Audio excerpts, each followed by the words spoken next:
साथियों, क्रांति धर्मी युग साहित्य केडी 15 शिक्षा ही नहीं विद्या भी आपको पढ़कर सुनाते हैं। परिवर्तन की पुकार और गुहार।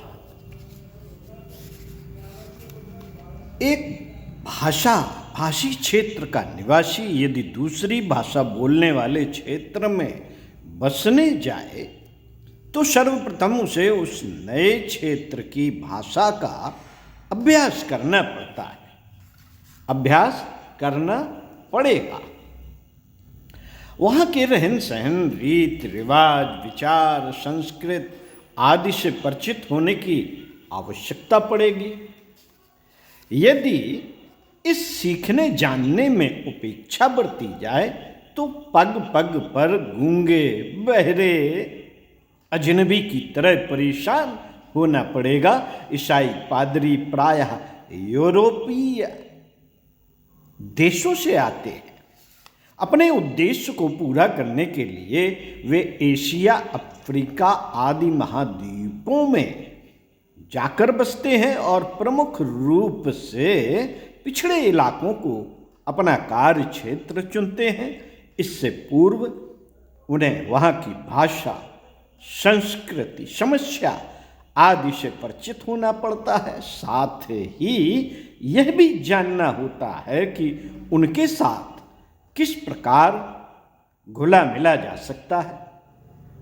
यदि इस प्रक्रिया को न अपनाया जाए और किसी भी पादरी को वहाँ भेज दिया जाए तो वह उस अपरिचित स्थिति में कोई सफलता अर्जित न कर सकेगा।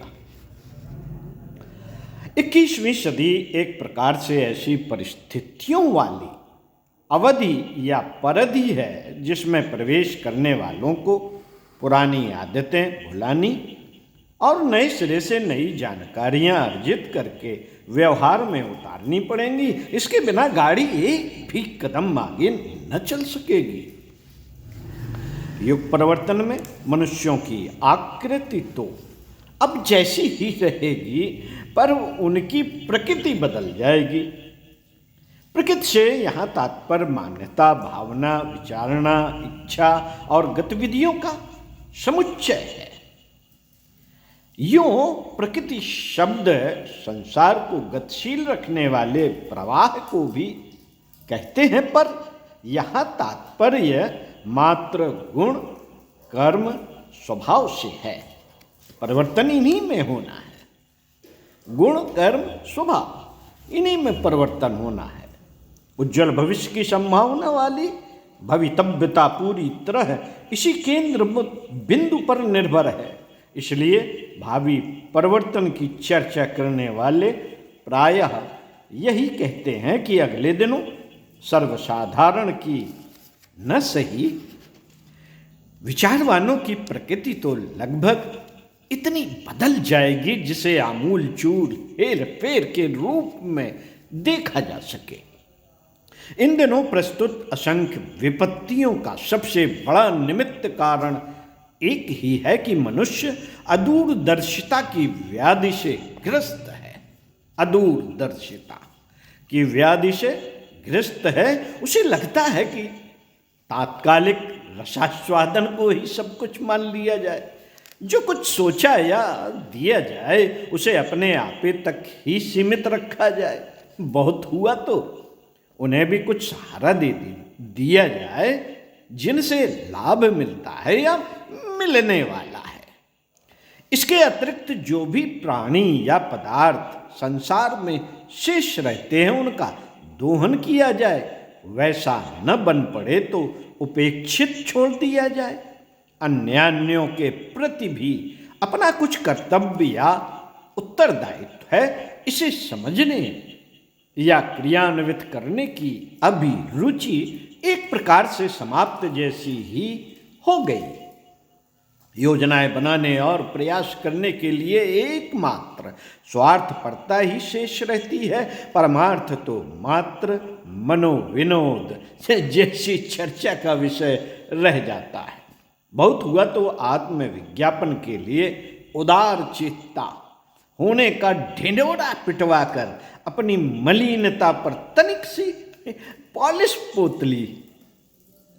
आत्मविज्ञापन आज की मान्यता यही है। इसी आधार पर सोचा विचारा जाता है और जो कुछ करना होता है उसका ताना बाना बुना जाता है। फलतः वही बन पड़ता है जिसे मानवीय गरिमा के सर्वथा प्रतिकूल कहा जा सके।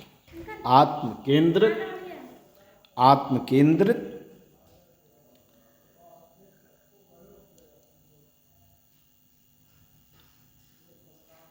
स्वार्थपरायण व्यक्ति क्रमशः इतना निष्ठुर और कृपण हो जाता है कि अपनी उपलब्धियों में से राई रत्ती भर भी सत्प्रयोजन के लिए लगाने का मन नहीं करता। निष्ठुरता इतनी बढ़ जाती है कि दूसरों की पीड़ा एवं पतोन्मुख स्थिति में सहारा देने के लिए राई रत्ती उत्साह भी नहीं उभरता। लोकलाज की व्यवस्था से यदा कदा कभी कोई ऐसा कुछ करना पड़े तो उसके बदले भी सस्ती वाहवाही को अपेक्षाकृत कहीं अधिक मात्रा में लूट लेने का उद्देश्य रहता है, जिससे बदला मिलने की आशा रहती है। उसी के साथ सद्व्यवहार का, सहायता का हाथ उठता है। यही है वह मौलिक दुष्प्रवृत्ति जिसने असंख्यों छल प्रपंचों, अपराधों और अनर्थों को जन्म दिया है। बढ़ते बढ़ते वह स्थिति अब इस स्तर तक पहुंच गई है कि हर व्यक्ति को अपनी छाया तक से डर लगने लगा है। लोकहित का ढिंढोरा पीटने वालों के प्रति सहज आशंका बनी रहती है कि कहीं कुछ सर्वनाशी अनर्थ का सरंजाम तो खड़ा नहीं कर दिया। सेवा सहायता की आशा मूर्धन्यों से की जानी चाहिए, पर उनके प्रति और भी अधिक गहरा अविश्वास अपना परिचय देता है। प्रदूषण उगलकर हवा में जहर छोड़ते रहने वाले उद्योगपति यूं अभावग्रस्तों के लिए प्रचुर परिणाम में सुविधा साधन उत्पन्न करने की दुहाई देते हैं, पर वह संभावना पर्दे की ओट में छिपा दी जाती है, जिसके कारण विषैली सांस लेने के कारण असंख्यों को दुर्बलता और रुग्णता के शिकार बनकर घुट घुट कर मरना पड़ता है। यही लोग हैं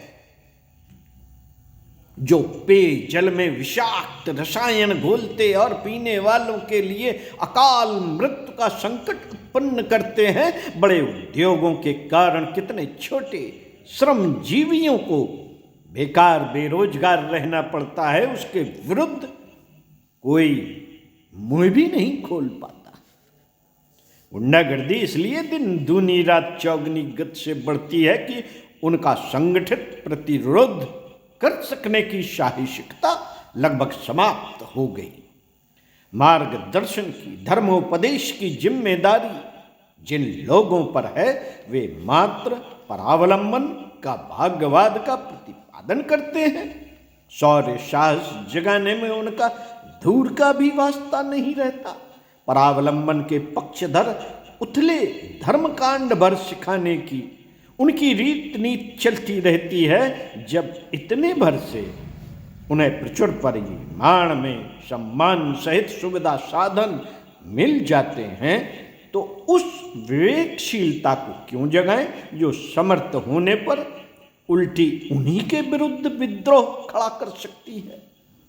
कला ने कामुकता का बाना ओढ़कर अपने को अधिक लोकप्रिय बनाने का मार्ग चुना है। संपन्नता ऐसे उत्पादन करने में लगी है जिनमें सर्वसाधारण को आकर्षक चकाचौंध तो दिख पड़ती है, पर अंततः अहित के अतिरिक्त और कुछ हाथ नहीं लगता। जब मूर्धन्यों का दृष्टिकोण यह है तो सर्वसाधारण को उनका अनुकरण करते हुए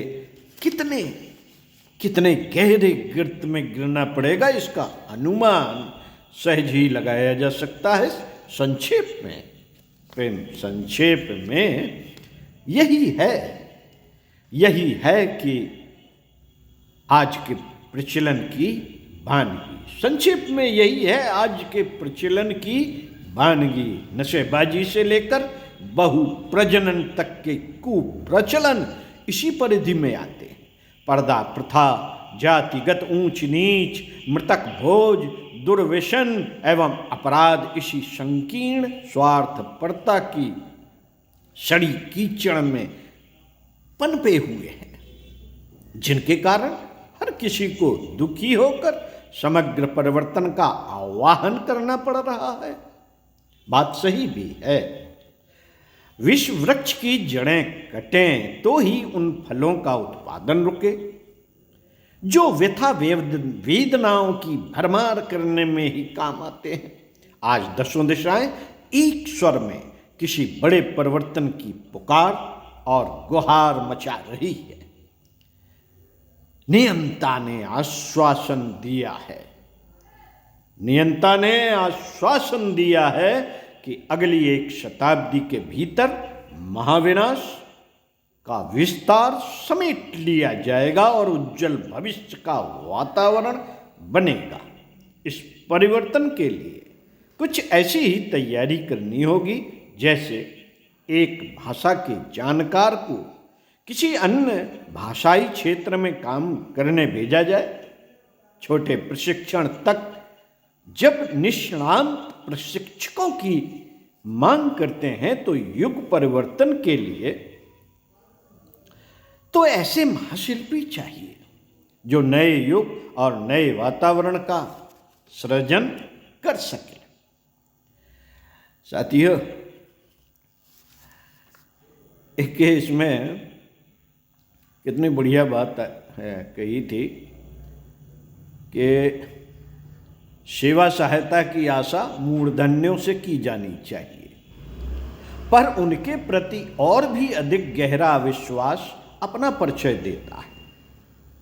प्रदूषण उगलकर हवा में जहर छोड़ते रहने वाले उद्योगपति यूं अभावग्रस्तों के लिए प्रचुर परिमाण में सुविधा साधन उत्पन्न करने की दुहाई देते हैं कि हम सबके लिए भाई बहुत अच्छी चीज़ बना रहे हैं, लेकिन जो फैक्ट्री से धुआं उगलता है, जहर उगलता है, उसका क्या? वो बात पर्दे की ओट में छिपा दी जाती है। इससे ही यहाँ याद आया पर्दे की ओट में कि एक कोई टीवी चैनल में देख रहे थे कि वो हमारे प्रधानमंत्री जी कहीं प्रचार में गए थे माँ गंगा के पास, तो उनके अगल बगल कनातें लगा दी गई थी कि इस तरफ ना दिखाई दिया जाए। जब वो चले गए तो कोई पत्रकार ने उस कनातों के पीछे की एक वीडियो रिकॉर्डिंग बनाई। अभी और फेसबुक में एक वीडियो की रिकॉर्डिंग थी कि माँ गंगा में तमाम लोग नहा रहे हैं और उसी नाले से सीवर का पानी उसी गंगा में मिल रहा है जहाँ पे लोग नहा रहे हैं। तो अब ये जो बात है, विषाक्त रसायन घुल रहे हैं पानी में और पानी की लोग दुहाई दे रहे हैं कि जल हमारा पवित्र है। कैसे पवित्र है?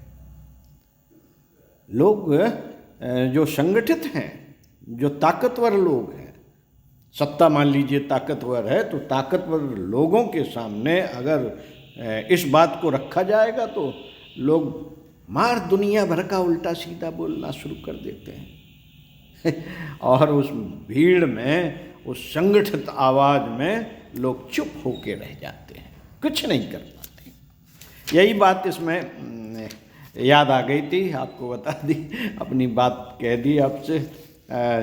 इसी संदर्भ में इसी पुस्तक से पृष्ठ 6 से पढ़कर सुनाएंगे। सुनते रहिए कुछ अच्छा और पढ़ते रहिए कुछ अच्छा।